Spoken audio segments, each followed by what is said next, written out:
Hi guys, કેમ છો? સો અમે ઓલરેડી વડોદરા પહોંચી ગયા છે. પેલા દાબેલી વાદાફાબ હોત કદું, ફ્રાંકી હોત કદું.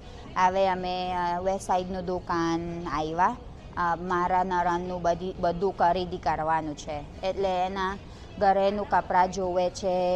પેલા અમુક સ્લીપર્સ જોવે છે, ક્રોક્સ લેવાનું કે એ બધું. પછી જાનું છેલ્લું હું પસંદ કર્યું તું એ આ કોલર પર્પલ નો ક્રોક્સ.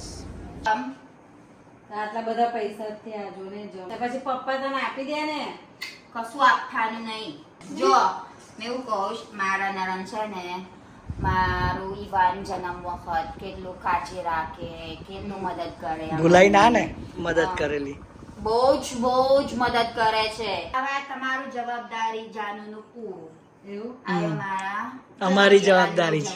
બહુ સારું તો બહુ હવે તમે ખાલી ઊંઘી જવાનું, અનુપમા જોવાનું, પછી એમ જાતે કરશે એલિના ને મિલન એવું. અને આ બધું છે ને મારા પ્રેમ, શાંતિ તો મારા જવાબદારી તો મિલન અને મારા બધું તરફથી છે. જો